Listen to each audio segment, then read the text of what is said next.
السلام علیکم ورحمۃ اللہ وبرکاتہ۔ محترم سامعین، خواتین و حضرات، اجالا چاندنی امید اسلامک چینل سے میں آپ کی خدمت میں ویڈیو لے کر حاضر ہوا ہوں۔ نئے آنے والے سامعین و سامعات میرے ویڈیو کو واچ بھی کریں اور چینل کو سبسکرائب بھی کریں۔ آج کی ویڈیو میں ایک اہم نقطہ آپ کی خدمت میں پیش کر رہا ہوں۔ میرے محترم سامعین اور سامعات، آپ اللہ کی کتاب قرآن اور نبی کا فرمان احادیث رسول اللہ کو فالو کیا کریں، اور جو کتاب و سنت کے علمبردار علماء ہیں ان سے دین حاصل کیا کریں، دین سیکھا کریں، دین کے مسائل پوچھا کریں، اور جو نام نہاد مفتی بنے ہوئے لوگ جو مختلف فقہ جات سے مسائل بیان کرتے ہیں اپنی ذہنی اختراع سے، اور وہ لڑکھڑا بھی جاتے ہیں اور وہ حق کی پٹری سے اتر بھی جاتے ہیں، جو یہ کہتے ہیں کہ نماز کے آخر میں چاہے وہ 2 رکعت والی نماز ہو، 3 رکعت والی نماز ہو یا 4 رکعت والی نماز ہو، سلام پھیرنے کے موقع پر السلام علیکم ورحمۃ اللہ کے اچھے اور بابرکت اور باعث اجر الفاظ کہنے کی جگہ پر اگر کسی نے سلام پھیرنے کی نیت سے پات ماری یا ہوا خارج کر دی تو اس کی نماز ہو جائے گی، اس کی نماز باطل نہیں ہوگی۔ اس قسم کے فقہ جات اور ذہنی اختراع اور فتوے پر وہی لوگ عمل کر سکتے ہیں جن کا ایمان کتاب و سنت پر ہونے کے بجائے عام انسانوں کے اختراعی مسائل پر ایمان رکھتے ہوں۔ اللہ کے رسول تو فرماتے ہیں کہ نماز میں داخل ہونے کے لیے تکبیر تحریمہ کہی جاتی ہے، اس کے کہنے کے بعد دنیاوی امور، دنیاوی حرکتیں، حرکات و سکنات، بات چیت یہ حرام ہو جاتی ہے، اور اللہ کے حضور کھڑا ہونے کے بعد اللہ ہی سے گفتگو شنید کی جاتی ہے، حتیٰ کہ نماز سے جب فارغ ہونا چاہے تو اللہ ہی کے نام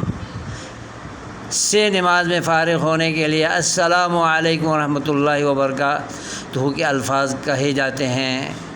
جس کا معنی یہ ہے کہ اے دائیں طرف کے نیک لوگوں اور بائیں طرف کے نیک لوگوں، صالحین بندو، تمہیں اللہ سلامت رکھے گناہوں سے، نافرمانی سے، بغاوت سے اور بیماریوں سے اور مشکلات سے، آزمائشوں سے تمہیں سلامت رکھے۔ تو ان عظیم برکتوں والے کلمات کی جگہ پر صاحب ہدایہ نے کہا ہے، جو قدوری کا متن ہے، کہ سلام پھیرنے کی نیت سے السلام علیکم ورحمۃ اللہ وبرکاتہ کہنے کے بجائے اگر پات ماری نمازی نے یا ہوا خارج کر دی تو اس کی نماز ہو جائے گی، اور نماز کو دہرانے کی ضرورت نہیں ہے۔ تو ایسے فقہ کو ہم نہیں مانتے۔ میرے سامعین و سامعات، آپ بھی نہ مانا کریں نبی محمد نے تو السلام علیکم ورحمۃ اللہ کے بابرکت الفاظ کہنے کی ترغیب دی ہے، تعلیم دی ہے، تربیت کی ہے صحابہ کی، اور تمام مسلمانوں کو یہی آپ نے پیغام بھیجا ہے۔ اور فقہ والے جن کو علم کا ہیضہ ہو جاتا ہے اور منہ سے بہکی ہانکتے ہوئے ہی کسی نے کہا ہوگا، تو میں نہیں سمجھتا کہ یہ بات امام ابو حنیفہ رحمۃ اللہ علیہ نے کہی ہو، یہ بات امام ابو یوسف نے کہی ہو، یہ بات امام محمد نے کہی ہو، یہ بات امام مالک نے کہی ہو، یہ بات امام احمد بن حنبل نے کہی ہو، یہ بات امام شافعی نے کہی ہو، یا نبی پاک نے کہی ہو، یا صحابہ میں سے کسی نے کہی ہو، خلفائے راشدین میں سے کسی نے کہی ہو، نعوذ باللہ، حاشا للہ، ان میں سے کسی نے نہیں کہی۔ ہم جب کتابوں کو پڑھتے ہیں، ٹٹولتے ہیں، صفحات ہم پلٹتے ہیں فقہ جات کی کتب کے، تو ہمیں ہدایت سے یہ بات ملتی ہے کہ اگر کسی نے سلام پھیرنے کی نیت سے پاد ماری تو اس کی نماز ہو جائے گی، اور سلام پھیرنے کی جگہ پر